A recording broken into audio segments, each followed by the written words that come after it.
tardes y bienvenidos a la introducción al Antiguo Testamento. La semana pasada estuvimos viendo 3 salmos que fueron el 104, el 105 y el 106.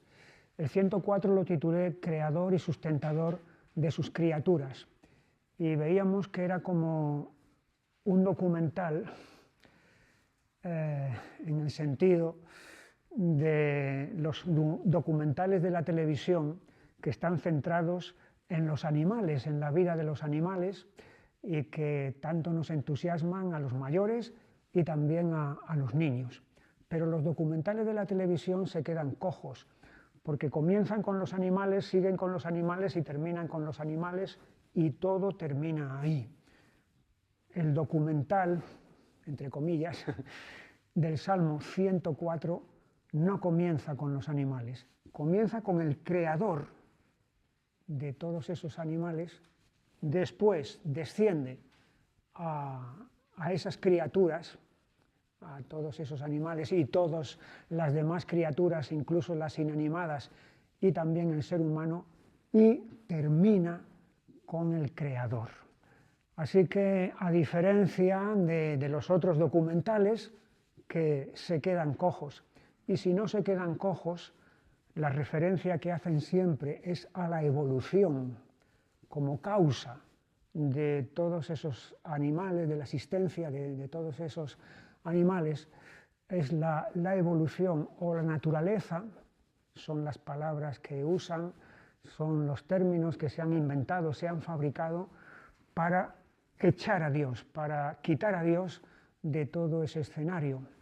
Pero en el Salmo 104 tenemos el documental completo, porque como he dicho, comienza con Dios, con el Creador, desciende a las criaturas y termina otra vez con el Creador.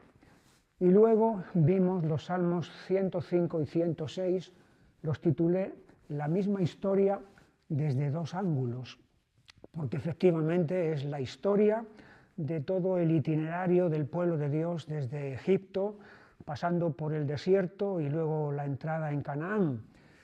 Pero mientras uno, el 105, relata los hechos maravillosos y portentosos de Dios, el 106 relata los hechos horribles y las rebeliones y los pecados del pueblo de Dios. Es decir, es la moneda que tiene 2 caras, tiene anverso y reverso, es una sola moneda, pero tiene 2 caras y 2 caras muy, muy diferentes. Y ahora lo que vamos a hacer es entrar en el Salmo 107, que lo he titulado Salvación en 4 casos de perdición. Este salmo se abre con una exhortación que es la que tenemos en el versículo 1, alabad al Señor porque Él es bueno, porque para siempre es su misericordia. Es una frase que ya salió en el Salmo 106, lo vemos en el versículo 1, aleluya, alabad al Señor porque Él es bueno, porque para siempre es su misericordia. Lo vamos a ver esa frase repetida en el Salmo 118, 6 veces, y la veremos en el Salmo 136, 26 veces. Alabad al Señor porque Él es bueno, porque para siempre es su misericordia. Aquí está entonces encabezando esto, pero a medida que vayamos viendo el Salmo, nos va a salir una y otra vez. Al igual que ocurría en el libro de Jueces, donde hay una cadencia repetitiva de pecado, opresión, clamor y liberación, eso es Jueces, es la repetición de esa cadencia. Una generación cae en pecado, viene la opresión como consecuencia, hay un clamor a Dios y Dios provee una liberación por medio de un libertador, que es un juez. Eso una vez, después pasan los años, se vuelve a caer en lo mismo, igual entonces se repite el mismo ciclo y luego otra vez, etc. Pues aquí en este salmo vamos a ver una cadencia repetitiva muy parecida, de una calamidad, de un clamor y de una liberación.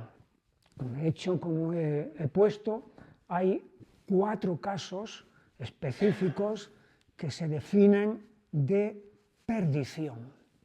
El primero de esos casos lo tenemos en los versículos 4 al 9. Dice: anduvieron perdidos por el desierto, por la soledad, sin camino, sin hallar ciudad en donde vivir. Hambrientos y sedientos, su alma desfallecía en ellos. Entonces clamaron al Señor en su angustia y los libró de sus aflicciones. Los dirigió por camino derecho para que viniesen a ciudad habitable. Alaben la misericordia del Señor y sus maravillas para con los hijos de los hombres, porque sacian al alma menesterosa y llena de bien al alma hambrienta. Aquí tenemos el primer caso de perdición, y este caso lo podríamos resumir con una palabra que es la palabra extravío. Extravío, porque los que están viviendo esta clase de perdición efectivamente están extraviados, están perdidos, porque están, como dice el versículo 4, anduvieron perdidos por el desierto, por la soledad sin camino. Ahora, el desierto es el territorio intransitable. En el desierto no hay caminos, no hay sendas marcadas, donde tú dices, bueno, si yo voy por aquí y sigo por aquí, sé que voy a llegar a determinado lugar. En el desierto no hay caminos, no hay puntos de referencia, no hay objetos, edificios que te permitan decir, bueno, así, voy bien, voy marchando bien porque esto indica que estoy en la buena dirección. No hay puntos de referencia. Por lo tanto, la sensación de estar en una inmensidad por donde no sabes hacia dónde tirar, voy al norte o voy al sur o voy al este o voy al oeste, todo parece lo mismo, todo parece igual. Esa es la sensación que crea el desierto. Y esta es la experiencia entonces de extravío en la que estos estaban. Esa experiencia la describe muy bien el libro de Éxodo en 2 frases que tenemos, una en el capítulo 1 y versículo 19, prácticamente nada más empezar este libro, el relato.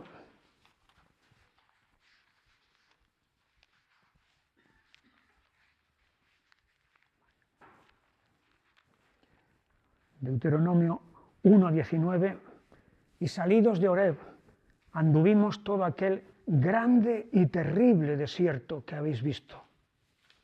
Estas son la manera en la que Moisés está describiendo la experiencia del desierto, aquel grande y terrible desierto.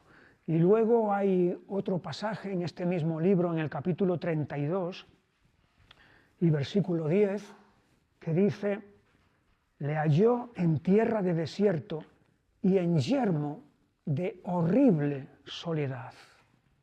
Se está refiriendo a cómo Dios encuentra a Israel en este desierto. Aquí lo describe como horrible, en el otro pasaje lo ha descrito como terrible. Así que esta es la sensación y la experiencia. Y este mundo se puede comparar a un desierto en el que el ser humano viene y llega y está extraviado, está perdido. Es por eso por lo que hay muchos, tantos, que no encuentran sentido, que no encuentran propósito a la existencia, a la vida. Y por eso hay muchos incluso que llegan a la determinación final, última, de quitarse la vida, de suicidarse, de quitarse de en medio, porque esto no se sabe a dónde va, no hay rumbo, no hay dirección, no hay meta definida. Hambrientos y sedientos, su alma desfallecía en ellos. Aquí tenemos entonces la calamidad, la perdición, el extravío. Y allí es donde va a venir entonces el clamor a Dios, buscar a Dios. Versículo 6, entonces clamaron al Señor en su angustia y los libró de sus aflicciones. Los dirigió por camino derecho para que viniesen a ciudad habitable. Allí donde ellos no encontraban dirección ni rumbo, Dios es el que les va a enseñar y les va a mostrar camino. Donde no hay camino, humanamente hablando, no hay camino, allí es donde Dios los va a dirigir. Y aquí es donde viene, pues de experimentar esta salvación, es cuando viene la exhortación para alabar a la misericordia del Señor y sus maravillas para con los hijos de los hombres. Primer caso de perdición, el extravío. Segundo caso lo tenemos a continuación, está en los versículos 10 al 16. Algunos moraban en tinieblas y sombra de muerte, aprisionados en aflicción y en hierros, por cuanto fueron rebeldes a las palabras del Señor y aborrecieron el consejo del Altísimo.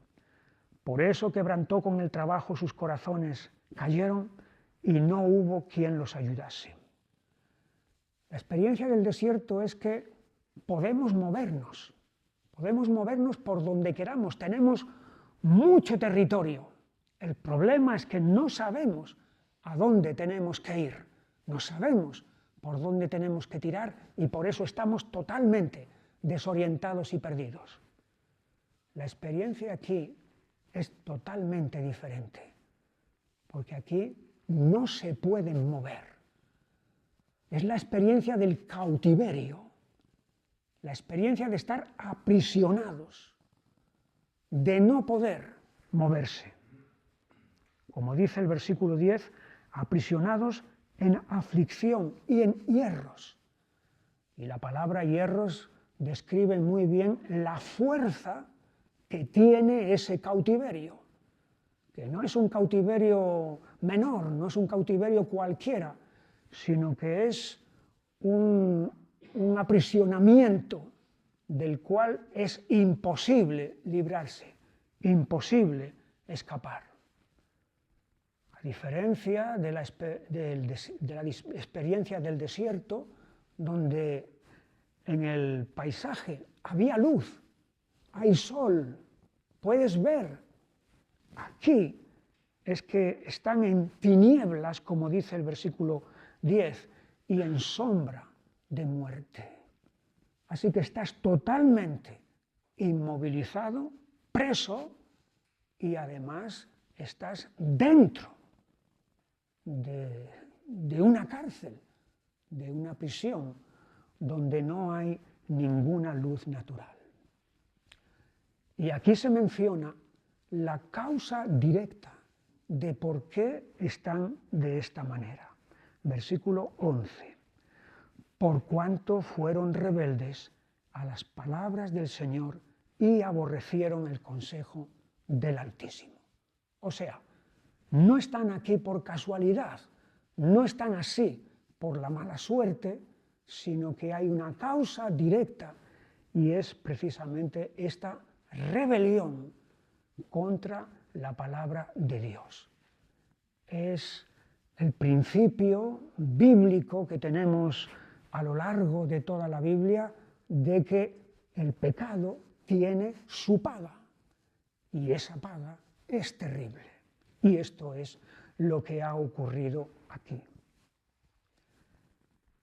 Por eso, dice el versículo 12, quebrantó con el trabajo sus corazones, cayeron y no hubo quien los ayudase. Están en un estado lamentable y totalmente de derrota. Pero ahí, otra vez, como los anteriores del desierto, va a venir el clamor. Clamaron al Señor en su angustia. Los libró de sus aflicciones, los sacó de las tinieblas y de la sombra de muerte y rompió sus prisiones.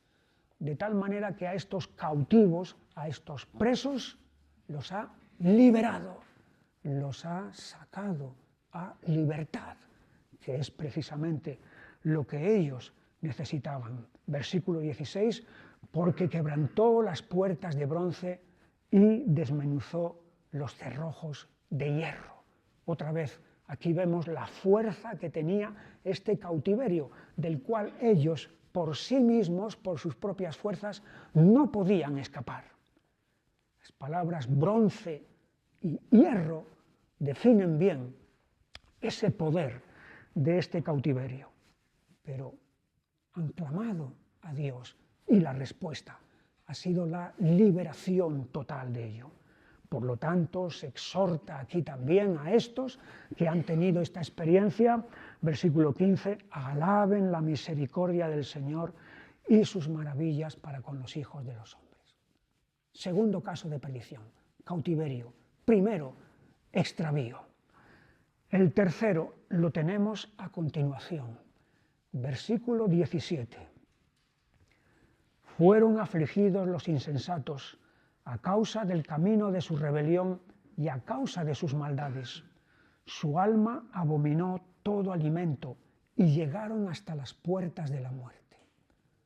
Aquí tenemos la situación de terminal, situación terminal, porque esta gente está viendo cara a cara la muerte. Es decir, no es la muerte la posibilidad más o menos lejana que se puede presentar, como se nos puede presentar a todos en cualquier momento, sino que aquí esa muerte están sintiendo el aliento de la muerte. Está allí mismo, está presente. Y la causa de todo eso la tenemos en el versículo 17. De nuevo, otra vez es la misma causa que antes. Fueron afligidos los insensatos a causa del camino de su rebelión. La palabra insensatos define bien el carácter de estos que se han metido voluntariamente, ha sido su propia decisión, su propia elección en toda esta situación terminal en la que se encuentra. Y es a causa también de su rebelión. Y aquí de nuevo, otra vez, va a venir el clamor a consecuencia de la angustia por la cual están pasando. Versículo 19, clamaron al Señor en su angustia y los libró de sus aflicciones. Envió su palabra y los sanó y los libró de su ruina. Fíjate el contraste. Aquí la palabra es instrumento de salvación. En cambio, en el versículo 11, el ser rebeldes a esa palabra es causa de perdición. Por cuanto fueron rebeldes a las palabras del Señor, viene el cautiverio. Y aquí, después del clamor de estos que están en situación terminal, el medio que Dios emplea para sacarlos de esa situación es su palabra. Versículo 20, envió su palabra y los sanó y los libró de su ruina. Y de nuevo, otra vez, el ciclo es alaben la misericordia del Señor y sus maravillas para con los hijos de los hombres, ofrezcan sacrificios de alabanza y publiquen sus obras con júbilo. Tercer caso de perdición. Y liberación y salvación. Y ahora tenemos el cuarto caso que está a partir del versículo 23. Los que descienden al mar en naves y hacen negocio en las muchas aguas, ellos han visto las obras del Señor y sus maravillas en las profundidades, porque habló e hizo levantar un viento tempestuoso que encrespa sus ondas. Suben a los cielos, descienden a los abismos, sus almas se derriten con el mal, tiemblan y titubean como ebrios, y toda su ciencia es inútil. Y la experiencia que aquí tenemos es abrumadora. Estos están pasando por una experiencia abrumadora, en la cual sienten que naufragan, que se ahogan. Y aquí no estamos ante cualquiera, aquí estamos ante gente experta, ante gente que sabe, gente que conoce, que tiene recursos. Los que descienden al mar en naves son pilotos, son marinos, saben, conocen ese escenario. No son como si te meten a ti o a mí y solamente de entrar en el barco y que el barco empiece a moverse, por lo menos es mi experiencia, ya me he mareado y ya estoy vomitando y es imposible el estar ahí. No, estos no son así. Los que descienden al mar en naves y hacen negocio en las muchas aguas, por lo tanto es su profesión, están acostumbrados. Y se supone entonces que tienen los recursos necesarios para salir adelante en muchas situaciones. Pero de pronto se presenta una contingencia imprevista, algo que no entraba dentro de sus cálculos, que les supera, que les abruma. Y ante eso, como dice allí, toda su ciencia, en el versículo 27, toda su ciencia es inútil. Su conocimiento, su experiencia no les sirve para nada. Y aquí es donde llegan a experimentar la insignificancia que tienen, aun cuando ellos pensaban que eran totalmente autosuficientes y que podían valerse por sí mismos. Pero no. Este caso aquí de emergencia abrumadora es muy apropiado para nosotros hoy en día, en el siglo XXI, porque con todos nuestros avances tecnológicos y científicos, en los que hemos conseguido un progreso tan grande, podemos llegar a pensar que somos los amos, que somos los dueños, que somos los señores de todos los acontecimientos y que todo lo tenemos controlado, y que todo lo tenemos gobernado. Pero basta que venga una inundación, basta que venga un tsunami, basta que venga un terremoto, basta que venga una erupción en un volcán para todo nuestro castillo que hemos levantado, resulta que es un castillo de naipes que se viene abajo totalmente.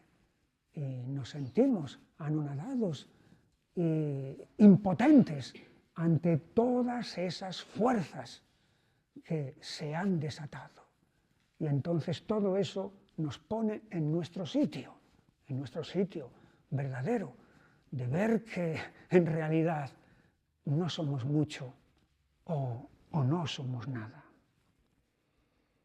Aquí está la experiencia de todos estos expertos y entendidos que no pueden superar esta emergencia abrumadora. Versículo 28, entonces claman al Señor en su angustia y los libra de sus aflicciones. Cambia la tempestad en sosiego y se apaciguan sus aguas.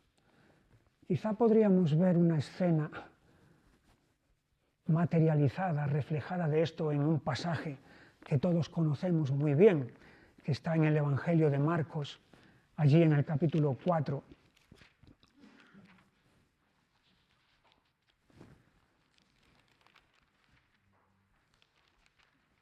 Y versículo 36. Y despidiendo a la multitud, le tomaron como estaba en la barca, y había también con él otras barcas. Pero se levantó una gran tempestad de viento y echaban las olas en la barca de tal manera que ya se anegaba. Y él estaba en la popa durmiendo sobre un cabezal, y le despertaron y le dijeron: Maestro, ¿no tienes cuidado que perecemos? Y aquí estamos ante expertos, porque son todos ellos pescadores y conocen el mar de Galilea como la palma de su mano. Ahí está Pedro, y está Andrés, y está Juan, y está Jacobo, y están los otros. Algunos de ellos, era su profesión, eran pescadores. Pero sin embargo, la emergencia abrumadora que se ha presentado les supera. Y aquí es donde viene el clamor: Maestro, no tienes cuidado que perecemos. Y allí viene también la respuesta de liberación. Volvemos a nuestro Salmo 107, entonces tenemos los 4 casos de perdición: extravío, cautiverio, situación terminal y emergencia abrumadora. El Salmo va a terminar con una sección en la que describe la acción judicial de Dios por la maldad y también la acción restauradora. Versículo 33, Él convierte los ríos en desierto y los manantiales de las aguas en sequedales, la tierra fructífera en estéril, por la maldad de los que la habitan. Esta es la acción judicial de Dios. La maldad trae como consecuencias todos estos cambios terribles: ríos en desierto, manantiales en sequedales, tierra fructífera en estéril. Pero luego está también la acción restauradora de Dios. Versículo 35, vuelve el desierto en estanques de aguas y la tierra seca en manantiales. Allí establece a los hambrientos y fundan ciudad en donde vivir, siembran campos y plantan viñas y rinden abundante fruto, los bendice y se multiplican en gran manera y no disminuye su ganado. Es la bondad de Dios derramada entonces sobre estos habitantes. Y finalmente tenemos también la acción soberana de Dios en los últimos versículos, versículo 39, luego son menoscabados y abatidos a causa de tiranía, de males y congojas. Él esparce menosprecio sobre los príncipes y les hace andar perdidos, vagabundos y sin camino. Levanta de la miseria al pobre y hace multiplicar las familias como rebaños de ovejas. La soberanía de Dios, que abate a los grandes y levanta a los pequeños y a los humildes. Son las palabras que Ana, la madre de Samuel, pronunció allí en el capítulo 2 del primer libro de Samuel, en ese capítulo 2 y versículo 4, donde dice: los arcos de los fuertes fueron quebrados y los débiles se ciñeron de poder. Aquí es lo mismo en el Salmo: Él esparce menosprecio sobre los príncipes, los hace andar perdidos, vagabundos y sin camino. Los que están en lo alto, Él los humilla, y los que están abajo levanta de la miseria al pobre y hace multiplicar las familias como rebaños de ovejas. El Salmo termina con una pregunta inquisitiva que todos podemos y debemos de hacernos. Versículo 43. ¿Quién es sabio y guardará estas cosas y entenderá las misericordias del Señor? Por lo tanto, es un salmo que estas descripciones que está haciendo de casos de perdición en los cuales hay salvación, debemos de aplicárnoslos a nosotros mismos y sacar las lecciones pertinentes. Pasamos al siguiente salmo que vamos a ver, que es el Salmo 110. Es un salmo corto, solamente tiene 7 versículos, pero siendo tan corto no tenemos que juzgarlo por esa pequeñez de longitud, porque a veces las cosas pequeñas, aparentemente pequeñas, sin embargo, resultan ser muy grandes. Y de hecho, este Salmo 110 es el texto del Antiguo Testamento que más veces aparece citado en el Nuevo Testamento. Este Salmo, este texto de todo el Antiguo Testamento, es el que más veces se va a citar en el Nuevo Testamento. 8 veces. 8 veces. Aparece en labios de Jesús en 3 ocasiones. Bueno, es la misma ocasión, pero en tres evangelios. El Evangelio de Mateo, de Marcos y de Lucas. Jesús echa mano de este Evangelio.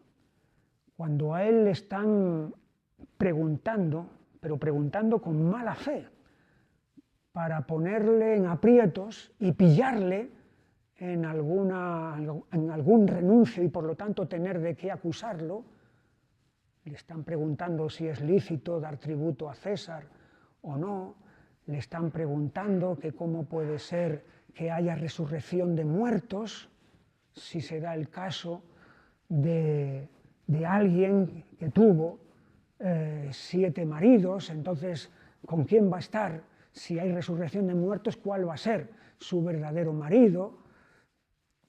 Le están haciendo preguntas difíciles a las cuales él está respondiendo. Pero después él va a ser el que va a hacer la pregunta. Y la pregunta precisamente consiste en citar este salmo, versículo 1, Salmo de David: el Señor dijo a mi Señor. Si vamos un momentito al Evangelio de Mateo, al capítulo 22, y versículo 42, o mejor 41, estando juntos los fariseos, Jesús les preguntó diciendo: ¿qué pensáis del Cristo? ¿De quién es hijo? Le dijeron: de David. Él les dijo: pues cómo David en el Espíritu le llama Señor, diciendo: dijo el Señor a mi Señor, siéntate a mi diestra hasta que ponga a tus enemigos por estrado de tus pies. Pues si David le llama Señor, ¿cómo es su hijo? Y está citando evidentemente de este salmo. Esta misma escena que recoge Mateo, la va a recoger también Marcos y la va a recoger Lucas. Y luego, este mismo salmo, Pedro, en el sermón en el día de Pentecostés, lo va a utilizar para demostrar que con la resurrección de Jesús, Dios lo ha exaltado, y lo ha exaltado hasta su diestra. Y luego, el autor de la carta a los Hebreos va a citar este salmo 4 veces, en 4 ocasiones. En Hebreos aparecen citas de este salmo. Tan importante es para el autor de esa carta, porque por medio de este salmo va a demostrar que Jesús es superior a los ángeles y por supuesto superior a Moisés y a cualquier otro personaje del Antiguo Testamento, porque ha sido exaltado. Y también lo va a utilizar para demostrar que Jesús es sacerdote, aunque de otra categoría, de otra clase, diferente a la clase de Aarón.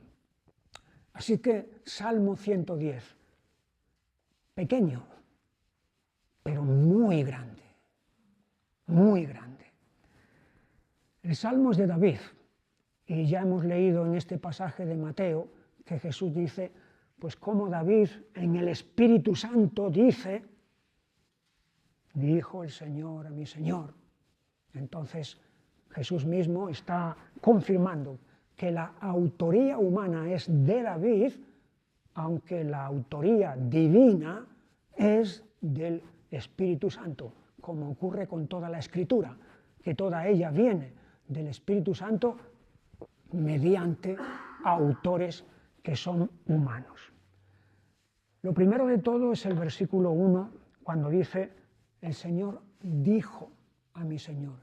Esta palabra dijo, como es tan corriente, no le prestamos demasiada atención. Dijo, bueno, dice, pero hay una diferencia entre el verbo decir, tal como nosotros lo empleamos, a declarar. Porque literalmente lo que aquí está diciendo es, el Señor declaró a mi Señor, es una declaración, no simplemente un dicho. Bueno, un dicho de Dios ya es palabra de Dios, evidentemente. Pero para darle más fuerza todavía, lo que está diciendo es, el Señor declaró a mi Señor. Y este empleo de la palabra declarar, que en nuestras Biblias se ha traducido como decir, como dicho, pero no es exactamente eso, aparece en otras ocasiones importantes antes. Por ejemplo, en Génesis 22,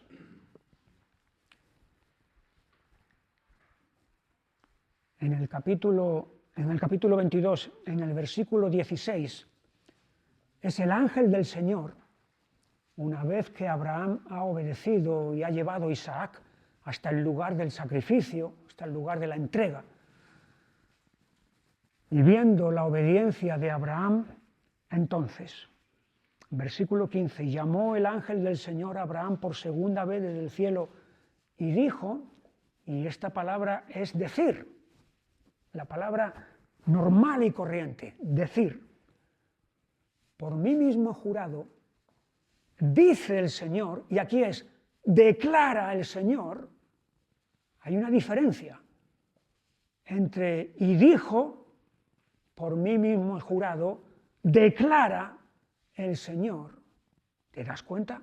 Porque lo que va a decir a continuación es fundamental, importantísimo, que por cuanto has hecho esto y no me has rehusado tu hijo, tu único hijo, de cierto te bendeciré y multiplicaré tu descendencia como las estrellas del cielo y como la arena que está a la orilla del mar, y tu descendencia poseerá las puertas de sus enemigos. En tu simiente serán benditas todas las naciones de la tierra por cuanto oíste a mi voz, obedeciste a mi voz. Por mí mismo he jurado, declara el Señor. Es una declaración, una palabra solemne, totalmente. No tenemos tiempo para verlo, pero hay otros casos en la Escritura en la que la palabra dijo o dice, en realidad es declara. El Señor declaró a mi Señor. Y aquí tenemos la identidad del Señor de David. ¿Quién es el Señor de David? El Señor dijo a mi Señor, dice David. Y la palabra que se ha traducido como Señor es Adonai. Adonai. Es uno de los nombres de Dios. De la misma manera que tenemos Shaddai, que se ha traducido como omnipotente o como todopoderoso, y otros nombres de Dios en la Escritura, tenemos la palabra Adonai, referida exclusivamente a Dios y solamente a Dios. Por lo tanto, ¿quién es el Señor de David? Dios. el Señor dijo a mi Señor. Y al mismo tiempo, aquí lo que se está haciendo también es una distinción entre el Señor y el Señor.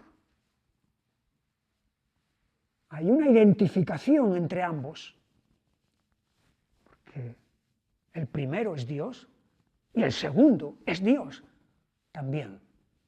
Luego son el mismo. Y al mismo tiempo hay una distinción, porque se está empleando un nombre para uno y otro nombre para el otro. Y aquí tenemos por anticipado lo que Juan en el comienzo de su Evangelio nos va a enseñar. 1:1, Juan 1:1. En el principio era el Verbo, y el Verbo era con Dios, y el Verbo era Dios. Así que tenemos la identificación aquí del Verbo, la identidad. ¿Quién es el Verbo? Dios. Y al mismo tiempo, ese Verbo, que es Dios, estaba con Dios. El Señor dijo a mi Señor. Ya sabemos entonces quién es el Señor de David. Y el Nuevo Testamento lo va a aclarar, va a señalar. Es Jesús. Es el Hijo de Dios, de quien está hablando este salmo. Y a continuación se habla de el reino del Señor de David. Siéntate a mi diestra. Este reino es de origen divino. No viene de aquí abajo, no surge de los hombres. Viene de parte de Dios. Siéntate, le está diciendo Dios al Señor. Siéntate a mi diestra. Es un reino supremo, porque está a la diestra de Dios, en igualdad con Dios, no debajo de, sino a la diestra de. Si está a la diestra, entonces quiere decir que está al mismo nivel. Es un reino supremo. Es un reino victorioso hasta que ponga a tus enemigos por estrado de tus pies. El estrado es algo parecido a esto que tengo yo aquí abajo ahora mismo. Pongo mis pies sobre el estrado. Si estos son mis enemigos y pongo mis pies sobre mis enemigos, quiere decir que los he subyugado, que los he derrotado totalmente. Este reino tiene una capital, versículo 2. El Señor enviará desde Sión la vara de tu poder. Sión, la ciudad de David. Allí comenzó el reino terrenal de David, del cual este reino del que aquí se está hablando en el Salmo 110 es la plenitud. Aquello era solamente una figura, algo nada más que en ciernes, pero aquí tenemos la totalidad, la plenitud de ese reino. Pero hay una ligadura entre uno y otro, porque el nombre Sión está aquí presente. Es un reino poderoso. Señor enviará desde Sión la vara de tu poder. Vara es el cetro. El cetro es el símbolo del dominio real. Domina en medio de tus enemigos. Este reino tiene un pueblo. Tu pueblo se te ofrecerá voluntariamente en el día de tu poder. Es lógico que un reino tenga un pueblo, ¿verdad? Claro. Los reinos humanos Los gobiernos, las naciones humanas, todos tienen un pueblo. Sin pueblo no hay ni reino, ni hay gobierno, ni hay nada. Pero aquí hay, efectivamente, un pueblo que se ofrece voluntariamente. Es decir, no es algo forzado, no es algo obligado, la pertenencia a este reino, sino que vienen para presentarse delante de este rey en la hermosura de la santidad. En la santidad hay hermosura, en la verdadera santidad, porque claro, hay una falsa santidad. Es la santidad que vemos en los evangelios, en algunos, en los enemigos de Jesús, que presumían de una santidad, pero era una santidad falsa, ficticia. Pero en la verdadera santidad hay belleza y hay hermosura. Desde el seno de la aurora tienes tú el rocío de tu juventud. Quiere decir que este rey no envejece. No es como David. En el primer libro de Reyes, al principio del primer libro de Reyes, se nos relata el hecho de que cuando David era viejo, no podía entrar en calor.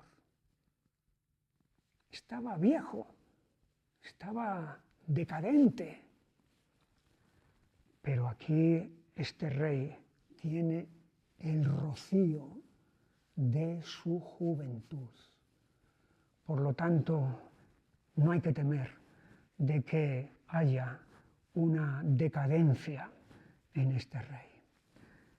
Así que tenemos ya sabemos, la identidad del Señor de David y el reino del Señor de David.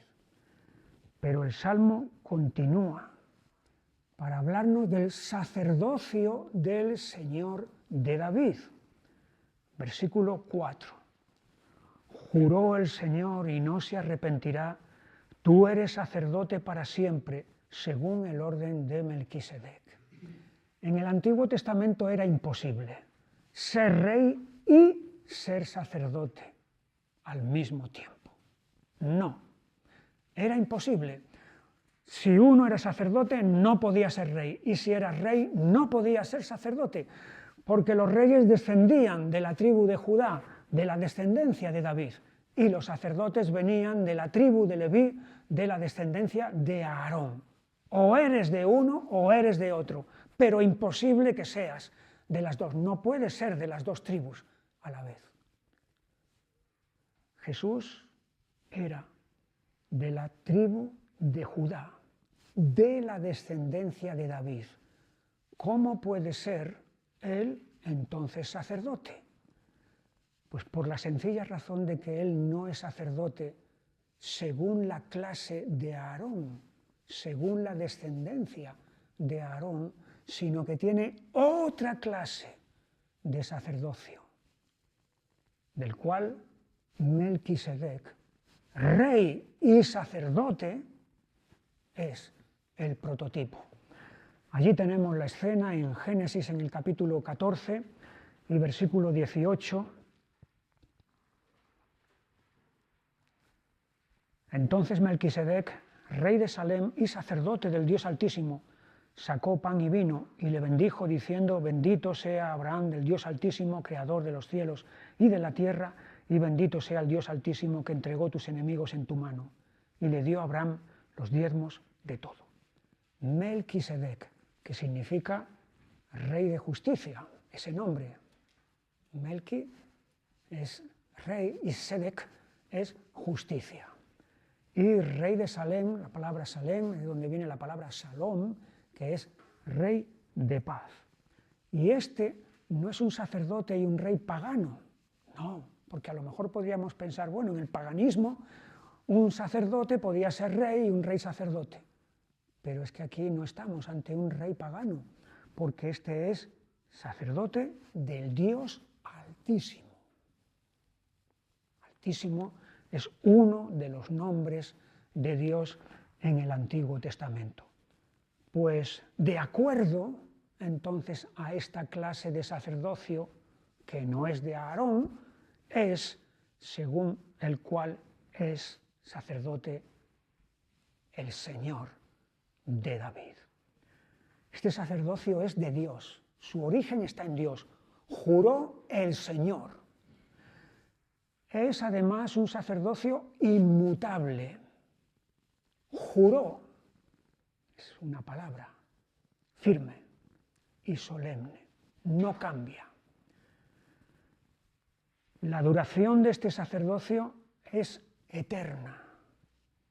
Tú eres sacerdote para siempre, no como Aarón. Fue sacerdote unos años, se murió, lo tuvo que heredar el cargo su hijo, que se murió, su nieto, etc. Y así. Tú eres sacerdote para siempre. Y su categoría es superior, según el orden de Melquisedec. Así que este pequeño gran salmo nos enseña dos cosas muy importantes. El Señor de David como rey, el Señor de David como sacerdote. Rey y sacerdote. Jesús, rey y sacerdote. Rey, autoridad de parte de Dios sobre todo. Sacerdote, representante del pueblo de Dios ante Dios. Mediador del pueblo de Dios ante Dios. Escogido por Dios para serlo. De parte de Dios es rey, de parte de Dios es sacerdote a favor de su pueblo. Esta es la enseñanza que luego el autor de la carta a los Hebreos va a exponer en los capítulos 7, 8, 9 y 10, porque está hablando a hebreos, para los cuales podía ser muy chocante que alguien que no era de la tribu de Leví pudiera ser sacerdote.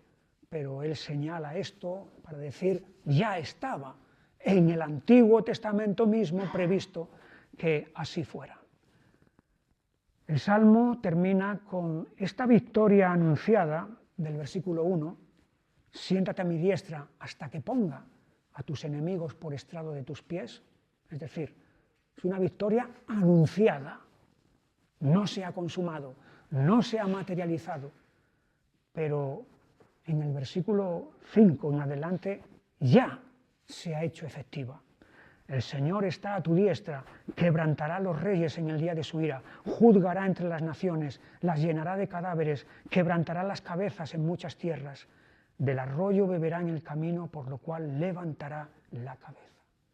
Estos verbos, quebrantar, juzgar, todos indican entonces la victoria anunciada del versículo 1, hecha realidad en estos otros versículos finales.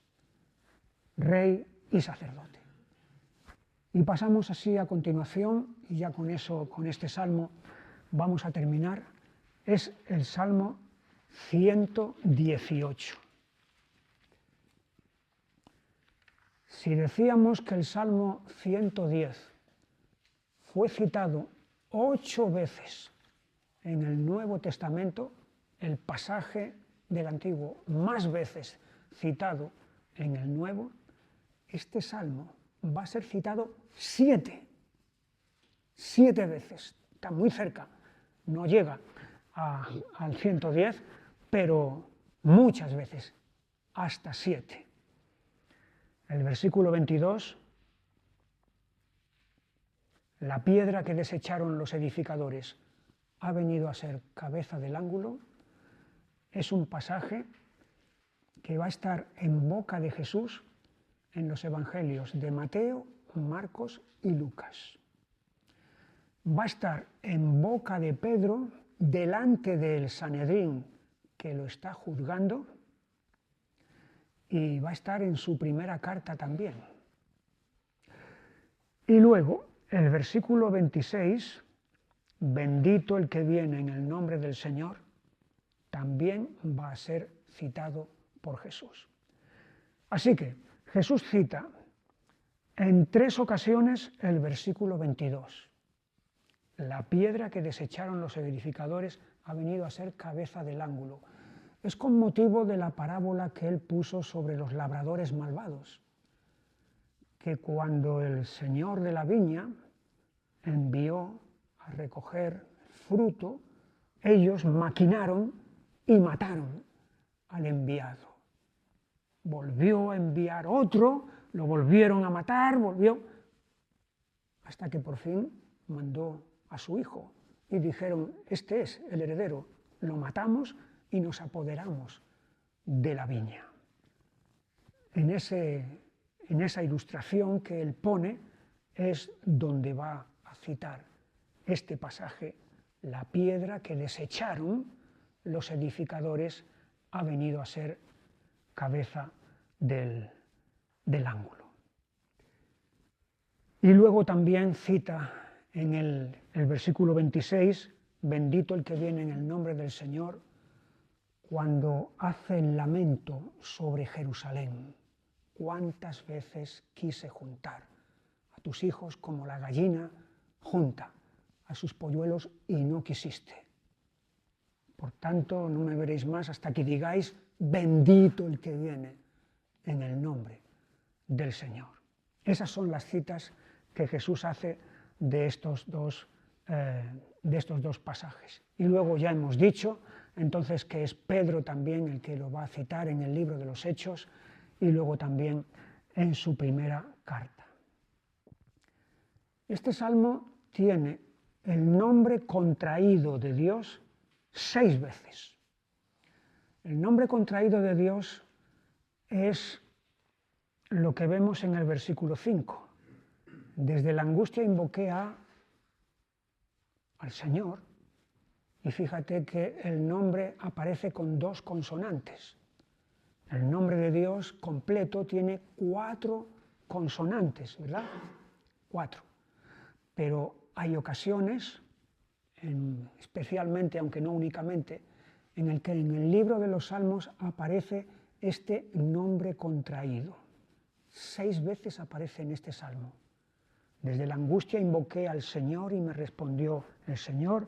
Versículo 14, mi fortaleza y mi cántico es el Señor.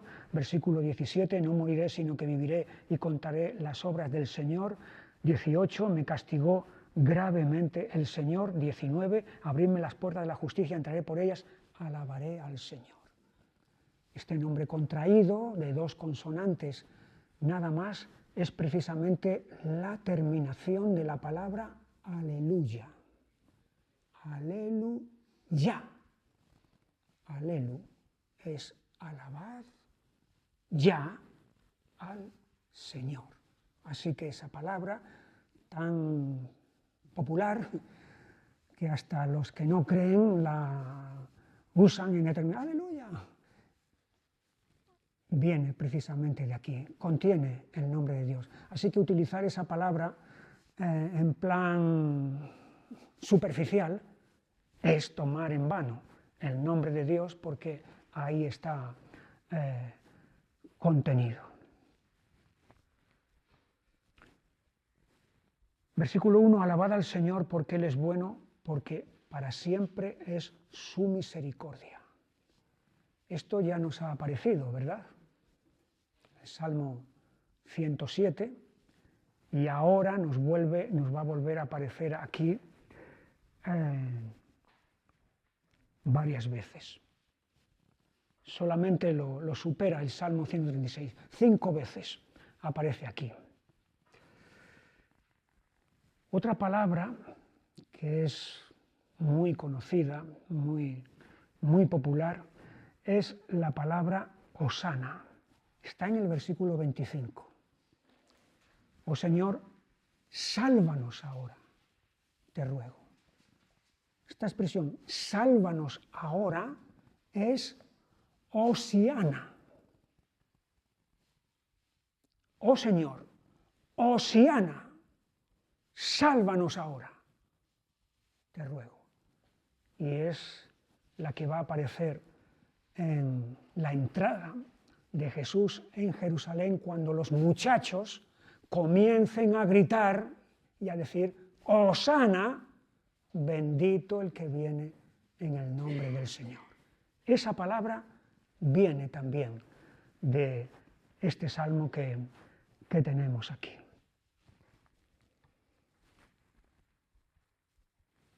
El salmo comienza con una exhortación a alabar a Dios. Versículo 2. Diga ahora Israel que para siempre es su misericordia. Diga ahora la casa de Aarón que para siempre es su misericordia. Digan ahora los que temen al Señor que para siempre es su misericordia. Fíjate las tres referencias. Primero, Israel, o sea, el pueblo de Dios. Segundo, la casa de Aarón, o sea, dentro del pueblo de Dios, aquellos que le están sirviendo de una manera especial y particular.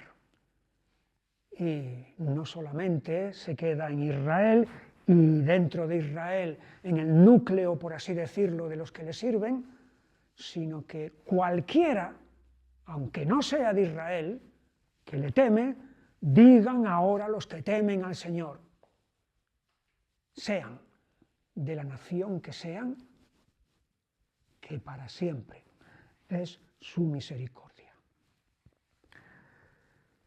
El Salmo describe aquí una experiencia de salvación.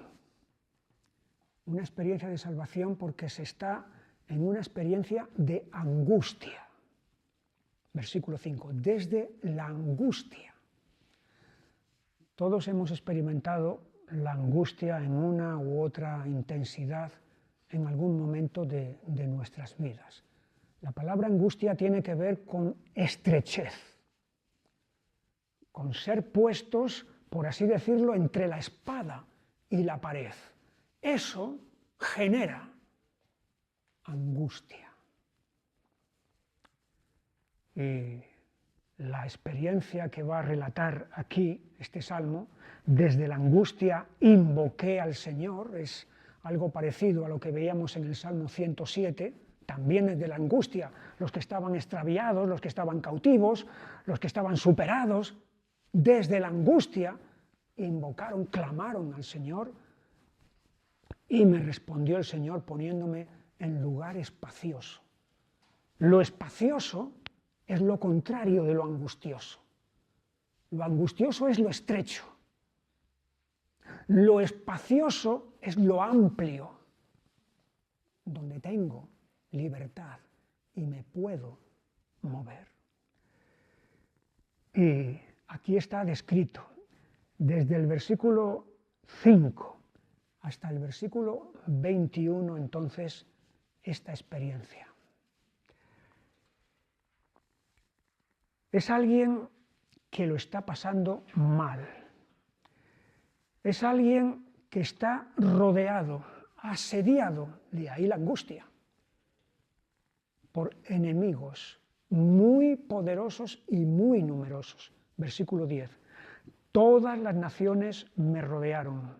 Versículo 11. Me rodearon y me asediaron. Versículo 12. Me rodearon como abejas y se enardecieron como fuego de espinos. No hay duda. Es un ataque, es un peligro mortal.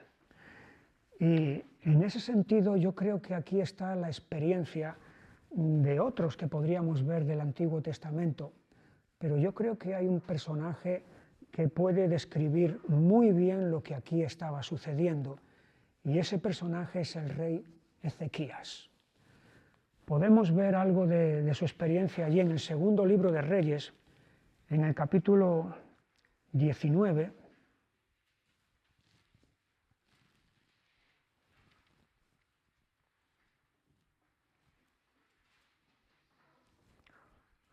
o mejor empezamos en el 18 y versículo 17. Después el rey de Asiria envió contra el rey Ezequías, al Tartán, al Rapsaris y al Rasaces, con un gran ejército desde Laquis contra Jerusalén, y subieron y vinieron a Jerusalén, y habiendo subido vinieron y acamparon junto al acueducto del estanque de arriba, en el camino de la heredad del lavador. Un ejército muy numeroso, muy potente, contra Jerusalén, asediada, puesta en angustia. Y por supuesto el rey Ezequías está también puesto aquí en angustia. Y de hecho, cuando recibe el mensaje que los generales del rey de Asiria, Sennacherib, le mandan, la respuesta, la reacción de Ezequías está en el capítulo 19, versículo 1. Cuando el rey Ezequías lo oyó, rasgó sus vestidos y se cubrió de cilicio y entró en la casa del Señor, porque hay una impotencia, porque sabe que humanamente no pueden hacer frente a este enemigo tan poderoso. Y aquí es donde él va a venir, a la casa de Dios. Y van a pedir ayuda al profeta Isaías. Versículo 2, envió a Eliaquim, mayordomo, a Sebna, escriba, y a los ancianos de los sacerdotes, cubiertos de cilicio, al profeta Isaías, hijo de Amoz, para darle cuenta de la situación. Y allí es donde va a venir la palabra profética de promesa de parte de Isaías, de que no tenga temor, porque toda esa amenaza Dios la va a disolver. Y efectivamente eso es lo que pasó entonces aquella noche, cuando el ángel del Señor va a provocar en el ejército asirio una mortandad, de tal manera que los que queden vivos van a marcharse derrotados, humillados a Asiria. Esta es la experiencia de Ezequías que yo creo que está reflejando aquí el Salmo 118. Versículo 10, todas las naciones me rodearon, mas en el nombre del Señor yo las destruiré. Me rodearon y me asediaron, mas en el nombre del Señor yo las destruiré. Me rodearon como abejas, se enardecieron como fuego de espinos, mas en el nombre del Señor yo las destruiré. Esta frase que se repite aquí 3 veces, en el nombre del Señor, es la misma frase que empleó David cuando fue a enfrentarse con aquel gigante. Tú vienes a mí con lanza, espada y jabalina, mas yo vengo a ti en el nombre del Señor de los ejércitos, a quien tú has desafiado. Y en ese nombre del Señor es como David va a obtener la victoria sobre aquel gigante. Y aquí, en el nombre del Señor, es como el Salmo 118 está diciendo que hay victoria. Es lo mismo que la experiencia de Ezequías. Y es interesante, otro detalle más que respalda el paralelismo que hay entre este Salmo y Ezequías. Versículo 17. No moriré, sino que viviré y contaré las obras del Señor. Me castigó gravemente el Señor, mas no me entregó a la muerte. Y Ezequías tuvo esta experiencia en la que el profeta Isaías le dijo, ordena tu casa, porque morirás y no vivirás. Y ahí viene el clamor de Ezequías y Isaías vuelve con otra palabra para decirle que Dios había ampliado su vida 15 años más. Me castigó gravemente el Señor, mas no me entregó a la muerte. Es más, el profeta Isaías le aseguró de que iría a la casa del Señor, de que iba a subir de nuevo otra vez. Versículo 19, abridme las puertas de la justicia, entraré por ellas, alabaré al Señor, esta es puerta del Señor, por ella entrarán los justos, te alabaré porque me has oído y me fuiste por salvación. salvación y Salvador. Y ese Salvador es Dios. Esa es una lección básica, es una lección esencial, una lección que no hemos de olvidar. Por más básica que pueda ser, tenemos que retenerla siempre. Pero el Salmo va a añadir algo más sobre este Salvador, porque a continuación hace una declaración sorprendente. Versículo 22. La piedra que desecharon los edificadores ha venido a ser cabeza del ángulo. O sea, el instrumento de salvación, sorprendentemente, ha sido desechado. Y desechado no por cualquiera, por los edificadores, o sea, los constructores, los expertos, los que saben, los que deberían de saber que esta piedra es piedra angular, o sea, no una piedra cualquiera, sino piedra fundacional, piedra fundamental que sostiene todo el edificio. Estos edificadores han resuelto desecharla, utilizar ellos sus propias piedras, piedras que al final todo ese edificio religioso, todo ese edificio político, todo ese edificio social, que los edificadores de este mundo, que los constructores de este mundo hacen con sus propias piedras, al final todos esos proyectos de edificación se vienen abajo y se hunden, porque son piedras que no tienen la consistencia para sustentar todos esos planes que ellos mismos han fabricado.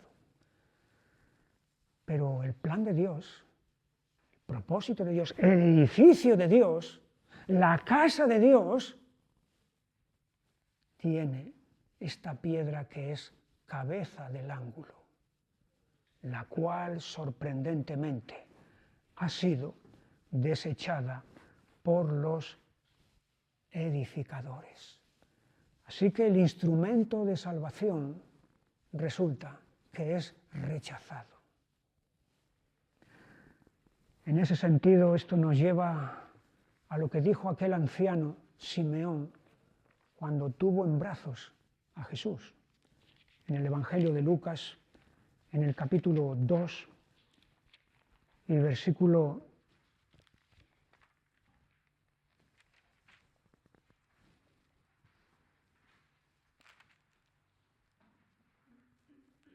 34.